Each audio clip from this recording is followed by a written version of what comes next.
Hello বন্ধুরা, কেমন আছো তোমরা সবাই? আশা করি অনেক অনেক ভালোই আছো। আর তোমাদের ভালোবাসায় আমিও অনেক ভালো আছি, কারণ তোমরা আমাকে যে পরিমাণে ভালোবাসা দিয়েছো এবং সাপোর্ট দিয়েছো তা আমি কোনোদিন ভুলতে পারবো না। তাই তোমাদেরকে মজা দেওয়ার জন্য আবারও একটি নতুন গল্প নিয়ে হাজির হলাম। গল্পটি শোনার মতো, আশা করি তোমাদের দাঁড়িয়ে যাবে এবং তোমরা হাতের কাজ করতে সবাই হেডফোন নিয়ে বসে যাও।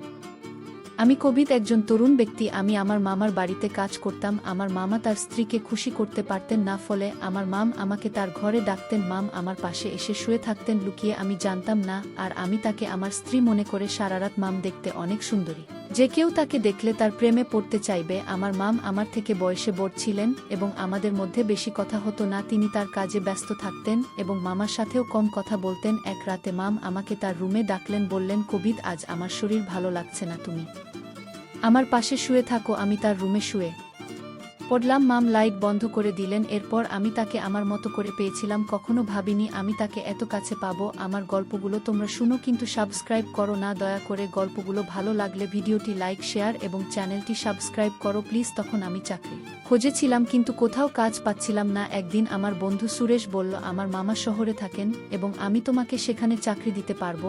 আমি বেশি শিক্ষিত ছিলাম না, জানি ভালো চাকরি আমার দ্বারা হবে না। আমি চতুর্থ শ্রেণী পর্যন্ত পড়াশোনা করেছি, কিন্তু অল্প শিক্ষার কারণে ভালো চাকরি পাওয়া কঠিন ছিল। গ্রামের এখানে ওখানে ছোটখাটো কাজ করে কিছু টাকা উপার্জন করতাম, যা খুবই কষ্টকর ছিল। তখন মনে হলো শহরে গিয়ে কিছু কাজ খুঁজে দেখা উচিত। একদিন আমার বন্ধুর দেওয়া একটি ঠিকানায় গেলাম, যা তার মামার বাড়ি ছিল। সেই বাড়িতে গিয়ে দেখি আমার বস, যিনি আমার বন্ধুর মামা এবং আমি তাকেও মামা বলে ডাকতাম। মামা আমাকে একটি কাগজ দিলেন এবং বললেন, এই ঠিকানায় যাও। আমি যখন সেই ঠিকানায় গেলাম, দেখি সেটা এক ডাক্তারের ঠিকানা। মামা বললেন, তিনি আমার বন্ধু, তিনি তোমার কিছু পরীক্ষা করবেন। যদি পরীক্ষাগুলো ভালো হয় তাহলে তোমাকে চাকরি দেব। মামা কথা শুনে আমি কিছুটা ঘাব গেলাম, কিন্তু ভাবলাম চেষ্টা করে দেখি। ডাক্তারের কাছে গিয়ে তিনি আমার কিছু পরীক্ষা করলেন এবং কিছুক্ষণ পর রিপোর্ট দিলেন। আমি বাসায় ফিরে মামাকে রিপোর্ট দেখালাম। মামা হাসতে হাসতে বললেন, তুমি দেখতে বেশ সুন্দর, তোমার চেহারাও ঠিক আছে, তোমার কাজ নিশ্চিত হয়েছে। এত সহজে কাজ পেয়ে আমি অবাক হয়ে গেলাম এবং ভাবতে থাকলাম কিভাবে এত সহজে এই সুযোগ পেলাম। প্রতিবেদনটি ইংরেজি লেখা ছিল এবং চতুর্থ শ্রেণী পাস একজন ব্যক্তির পক্ষে এটি বোঝা সহজ ছিল না। যখন বাড়িতে এসে আমার স্ত্রীকে দেখালাম, তিনি বললেন, তুমি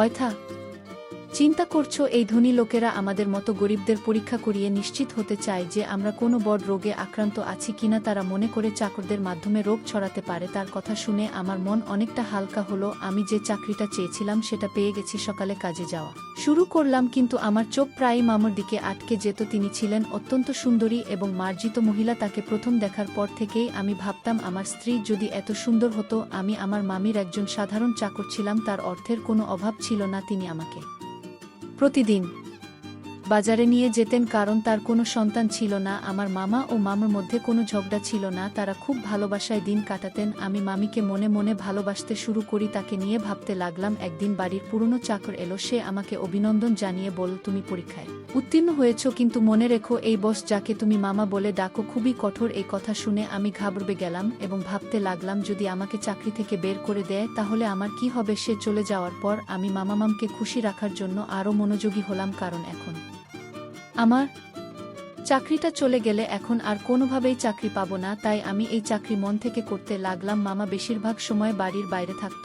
আমার মাম একদিন আমাকে তার রুমে ডেকে বললেন, তুমি খুবই অল্প বয়সী, পরিষ্কার পরিচ্ছন্নতার খেয়াল রাখো। আমি এমন একজন চাকর পছন্দ করি যে তার মনিবের মতো পোশাক পরে। এই বলে মাম আমার হাতে কিছু টাকা দিলেন এবং বললেন, এই টাকা থেকে বেতন ছাড়া নিজের জন্য খরচ করো। আমি খুশি হয়ে গেলাম এবং এই বিষয়টি আমার স্ত্রীকে বললাম না, কারণ আমিও আমার মামিকে খুব পছন্দ করতাম। আমি স্বপ্ন দেখতে শুরু করলাম যে মামির অভিব্যক্তি দেখে মনে হতো তিনি খুশি নন, তার কোনো সন্তান ছিল না। তাই মনে হতো মামা তাকে খুশি করতে পারছেন না। আমি মামিকে খুশি করতে চেয়েছিলাম। মামির দেওয়া টাকা নিয়ে পরের দিন একটা মার্কেটে গিয়ে কিছু নতুন জামাকাপড় কিনলাম। আমাকে দেখে মাম বললেন, আজ তোকে খুব সুন্দর লাগছে, সবসময় এমনই থেকো। আমি লজ্জা পেয়ে চোখ নামিয়ে নিলাম। আসলে আমার বিয়ে হয়েছে মাত্র 3 বছর, কিন্তু আমার স্ত্রী মামির মতো সুন্দরী ছিলেন না। বিয়ের 2 বছর পরেই আমাদের সন্তান নিউমোনিয়া হয় এবং সে পৃথিবী থেকে চলে যান। এরপর আমার স্ত্রী সারাক্ষণ দুঃখে কান্নাকাটি করত, কিন্তু আমি একজন পুরুষ এবং আমারও কিছু প্রয়োজন ছিল। আমি চাইতাম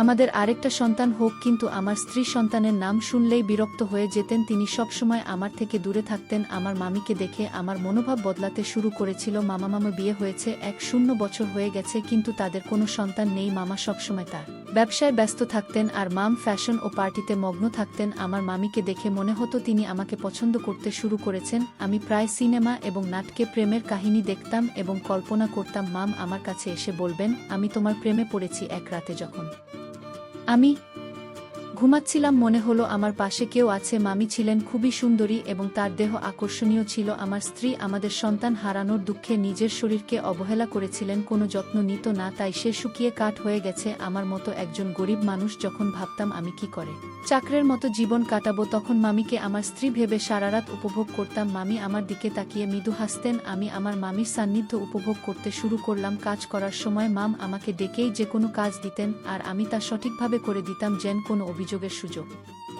না থাকে। মাম সবসময় আমার প্রশংসা করতেন আর আমি সততার সাথে আমার কাজ চালিয়ে যাচ্ছিলাম। একদিন মামার শরীর খারাপ হলে আমি তাকে হাসপাতালে নিয়ে যাই এবং মামাকে ফোন করে জানাই। এরপর মামা হাসি মুখে আমাদের সবার জন্য মিষ্টি আনলেন। এটা দেখে আমি খুব খুশি হয়েছিলাম, কিন্তু সেই দিন থেকে মামার আচরণ বদলে গেল। তিনি আমার দিকে অদ্ভুতভাবে তাকাতে লাগলেন এবং বাইরে যাওয়া কমিয়ে দিলেন। ফলে এখন শুধুমাত্র মামির সঙ্গেই আমার দেখা হয় কম। কিছুদিন ধরে আমার মন মেজাজ খারাপ ছিল, কারণ আমি মামির সান্নিধ্যে অভ্যস্ত হয়ে পড়েছিলাম। আমার মনে হয়েছিল আমি হয়তো মামুর প্রতি আসক্ত হয়ে পড়েছি। তবে আমার কাজ চালিয়ে যেতে লাগলাম। সময় চলে গেল এবং অবশেষে সেই দিন এল যখন মাম একটি সন্তানের জন্ম দিতে চলেছিলেন, কিন্তু মামা আর আগের মতো খুশি ছিলেন না। তিনি সবসময় চিন্তিত থাকতেন। আমি ভাবতে লাগলাম মা কেন খুশি ছিলেন না। আমি যখন বাবা হলাম তখন আনন্দে উঠছিলাম, কিন্তু আমার মামাকে খুব চিন্তিত দেখাচ্ছিল, যেন কোনো বড় বিপর্যয় আসন্ন। এক রাতে মামা আমাকে তার ঘরে ডেকে বললেন, এই ব্যাগ নাও, যদি আজ রাতে আমার স্ত্রী সন্তান জন্ম দেয়া তবে এই ব্যাগটি ব্যবহার করো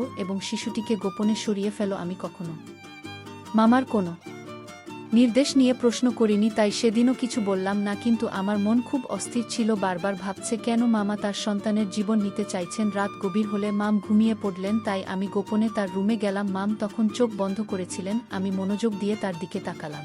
মামির মুখের সেই চিরচেনা সৌন্দর্য দেখে আমি মুগ্ধ হলাম, কিন্তু আমার অবস্থান মনে করে মামার কথা মেনে নিলাম। মামার নির্দেশ অনুযায়ী কাজ করার জন্য তিনি আমাকে টাকা দিতেন। আমি গোপনে মামার দেওয়া ব্যাগটি তুললাম আর বাচ্চাটিকে ঢুকাতে শুরু করলাম। তখন মামি হঠাৎ আমার দিকে তাকিয়ে হাসলেন। আমি শিশুটিকে লুকিয়ে রাখছিলাম এবং মাম আমাকে দেখে বললেন, তুমি কি সত্যিই শিশুটিকে হত্যা করতে চাও? মাম আমাকে জিজ্ঞাসা করলেন, তুমি কি তোমার মামার নির্দেশে এসব করছো? আমি চমকে উঠলাম এবং বললাম, তুমি এটা কি বলছো? মাম বললেন, তোমার চাচা এই শিশুটিকে মেরে ফেলতে চায়, কারণ সে ভয় পায় যে এই শিশু তার নয়। তার কথা শুনে আমি স্তব্ধ হয়ে গেলাম। আমি অবাক হয়ে ভাবতে লাগলাম, এত কিছুর পরও এটা কিভাবে সম্ভব? মাম বললেন, তোমার মামা সন্দেহ করছে যে এই শিশু তার নয়, তাই সে এই কাজটি করতে বলেছে। সে এই শিশুটির বাবা নয়, তুমি এর বাবা। এই কথা শুনে তাকে বললাম, তবে তুমি কেন বলছো আমি এই শিশুটির বাবা? আমি এই কথা শুনে স্তব্ধ হয়ে গেলাম। আমি বললাম, আপনি কি চান আমি এই শিশুটিকে বাঁচিয়ে রাখি? মাম হাসলেন এবং বললেন, এই শিশুটিকে জঙ্গলে ফেলে দিও না, কারণ এই শিশুটির বাবা তুমি। আমি আরও বিভ্রান্ত হয়ে গেলাম, কারণ মাম বলছিলেন যে তিনি কখনো আমাকে স্পর্শ করেননি। তার কথাগুলো শুনে আমার মনে হলো আমি যেন স্বপ্ন দেখছি। আমি সোফায় বসে ভাবতে লাগলাম, এত সুন্দর একজন মহিলার সাথে যাকে আমি মামি বলে ডাকি, এমন কিছু ঘটেছে কি? আমি মামিকে জিজ্ঞেস করলাম, আপনি এত সুন্দরী, কিন্তু কেন এমন করলেন? মামি বললেন, আমি খুব সুন্দরী, কিন্তু আমার পরিবার খুব গরিব ছিল, তাই আমি তোমার মামার সাথে দেখা করতে এসেছিলাম। তোমার মামা মতো ধনী হওয়ার ইচ্ছা ছিল, তাই আমি তাকে বিয়ে করি। আর সে আমাকে প্রস্তাব দেওয়ার সাথে সাথেই আমি তৎক্ষণাৎ হ্যাঁ বলেছিলাম, কারণ আমি ধনী হতে চেয়েছিলাম। আমার বাবা মাও তোমার মামার সাথে বিয়ে করতে রাজি হয়েছিলেন, কিন্তু বিয়ের কিছুদিন পরেই জানতে পারলাম তোমার মামার সন্তান হওয়ার সামর্থ্য নেই। অনেক চিকিৎসা করানোর পরও কোনো ডাক্তার তাকে সুস্থ করতে পারেনি। তিনি মা হতে চেয়েছিলেন এবং এর জন্য তিনি যা করতে প্রস্তুত ছিলেন। তারপর তিনি তার চাকরের মাধ্যমে একটি অদ্ভুত পরিকল্পনা তৈরি করেছিলেন। তাই তিনি সবসময় চাকরদের নিযোগের আগে পরীক্ষা করাতেন। তোমার চাচা তোমার মাধ্যমে তার পরিকল্পনা সফল করতে চেয়েছিলেন। মামি বললেন, এই শিশুটি তোমারই সন্তান এবং তিনি চান না যে এটি প্রকাশ্যে আসুক। তিনি জানতে চেয়েছিলেন তিনি বাবা হতে সক্ষম কিনা, তাই আমাকে চাকরের সাথে ঘুমাতে বলেছিলেন।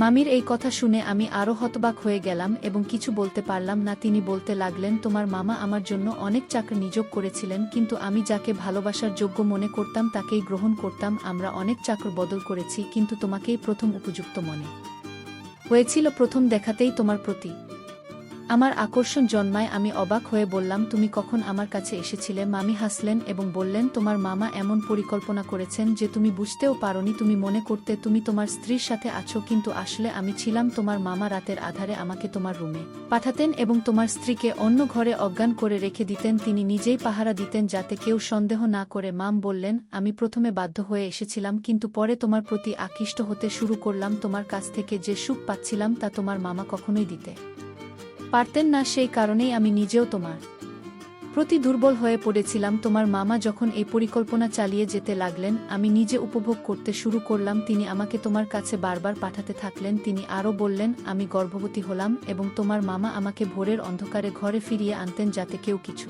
বুঝতে না পারে। এভাবে তোমার মামা তার সন্তান হওয়ার আশা পূর্ণ করতে চেয়েছিলেন এবং আমি নিজেও অজান্তে সেই পরিকল্পনার অংশ হয়ে পড়েছিলাম। কিছুদিন পর সে তার পরিকল্পনা সফল হয়েছিল। ডাক্তার আমাকে জানিয়েছিলেন যে আমি মা হতে চলেছি, যা তাকে অত্যন্ত খুশি করেছিল।